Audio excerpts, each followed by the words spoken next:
Nagkaroon ako ng evidence ng PDEA. May drug addict tayo na presidente. Si Bongbong Marcos bangag noon. Ngayong presidente na bangag natin ang presidente. Well, I think it's the fentanyl. PRRD has been taking the drug for a very long time now. It has to affect yung kaya palagay ko kaya nagkakaganyan. Magulong politika, maanghang na salita, mainit-init na bangayan sa politika. Ang dating solid team, nagkakagulo. Ang dating united, ngayon, divided na.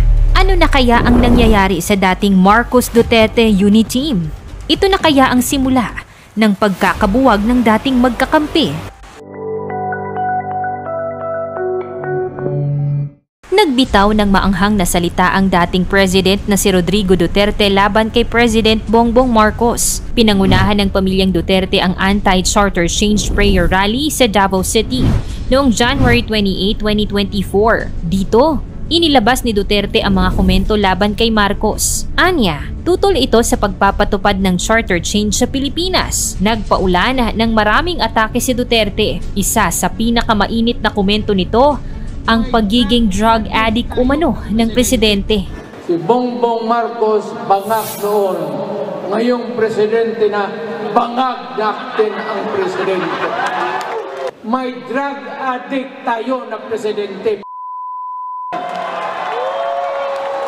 Dagdag pa nito, pinakita umano kay Duterte noon ng PDEA na sangkot at kasali sa listahan ng mga drug watch list si Marcos. But sir, can you categorically deny that you're involved in drugs para matapos ng Marami pang mga maiinit na atake ang binigay ni Duterte. Isa na rito ang pagbigay warning kay Marcos na baka maulit niya ang nakaraan gaya sa kanyang ama. Iginiit nito na kung hindi siya titigil at gagawa lamang ng mga ikinagagalit ng taong bayan, maaaring siya ang susunod na mapapaalis sa pwesto. Kagaya ng nangyari sa kanyang ama, nilinaw ni Duterte na hindi siya kalaban. Ngunit dahil sa nangyayari, napipilitan siya na magsabi ng kanyang mga hinaing. Ano ang charter change? Nagsimula ang pagkakahati sa politika nang ilabas ang People's Initiative Charter Change. Ang charter change ay ang legal at politikal na proseso sa pagbabago sa konstitusyon. Isinasagawa ang charter change o kilala rin sa tawag na constitutional amendment upang baguhin ang lahat o iba sa mga batas nito. Layunin nito na mas gawing makabago at angkop ang mga batas para sa kasalukuyang pangangailangan ng bansa. Isinagawa ang pinakahuling charter change noong February 11, 1987 nang maibalik muli ang demokrasya mula sa diktatorial na pamumuno ni Marcos. Pinalitan nito ang 1973 Constitution, ang konstitusyon sa ilalim ng dating Pangulo na si Marcos. Ang 1987 Constitution ang ginagamit hanggang ngayon. May tatlong pamamaraan upang magkaroon ng constitutional change sa bansa. Una, People's Initiative. Pangalawa, Constituent Assembly. At pangatlo, Constitutional Convention. Dahil sa People's Initiative, kaya umugong muli ang pag-amyenda sa kasalukuyang konstitusyon. Ang People's Initiative ay isinasagawa sa pamamagitan ng direktang pagboto ng taong bayan sa pamamagitan ng isang petisyon. Kinakailangan lamang ng boto mula sa at least 12% ng voting population sa Pilipinas at may at least 3% na boto mula sa bawat legislative district sa bansa. Nang Enero 23, 2024, meron ng 900 mula sa 1,600 na mga munisipyo at syudad ang bumoboto sa pag-amyenda ng konstitusyon. Ngunit hindi sigurado kung ang mga boto bang ito ay mga lehitimo. Matatandaan na sinabi ni Rodrigo Duterte sa rally na may mga ilegal na bayarang naganap.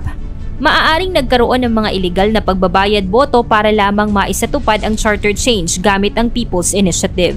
Epekto ng charter change. Sinasabi ni Romualdez, ang House Speaker at isa sa nangunguna sa pagpapatupad ng tsa-tsa na ito ay para lamang ang pag-amyenda sa lumalalang ekonomiya ng Pilipinas. Dahil sa COVID pandemic, mas humirap ang bansa. Sinasabi na ang pag-amyenda sa mga ibang batas ay makakatulong sa pagpapabuti ng ekonomiya. Ngunit hindi naman naniniwala at tinututulan ito ng Senado. Pag naitupad ang amendment, mawawala ng puwersa ang Senado. Mas magiging makapangyarihan sa pagboto ang Kongreso. Kapag naituloy ito, maaaring maging daan lamang ito upang baguhin ang maraming batas tulad na lamang ng paggamit ng amendment sa pagkakaroon ng mas mababang taon sa pwesto o kaya naman ay ang pagsuspende ng 2025 at 2028 na eleksyon.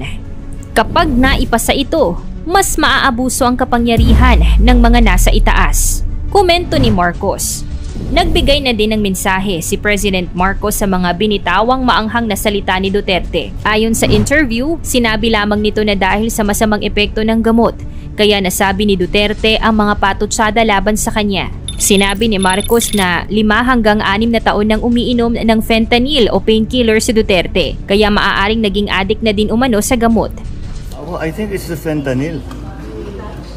Fentanyl is the strongest painkiller that you can buy. And it has a very serious side effects. PRRD has been taking the drug for a very long time now.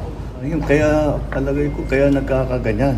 Tumawa lamang at isinawalang bahala ni Marcos ang mga iginigiit laban sa kanya.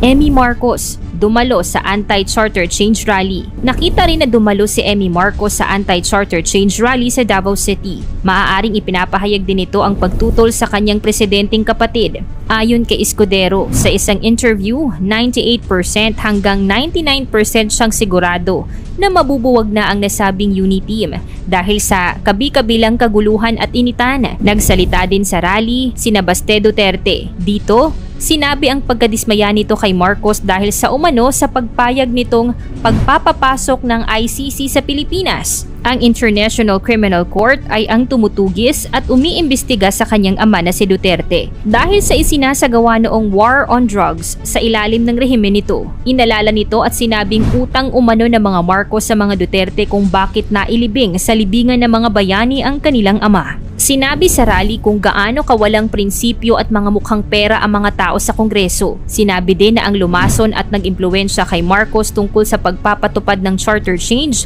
ay ang kanyang asawa na si Liza Araneta Marcos at ang pinsan na si House Speaker Romualdez.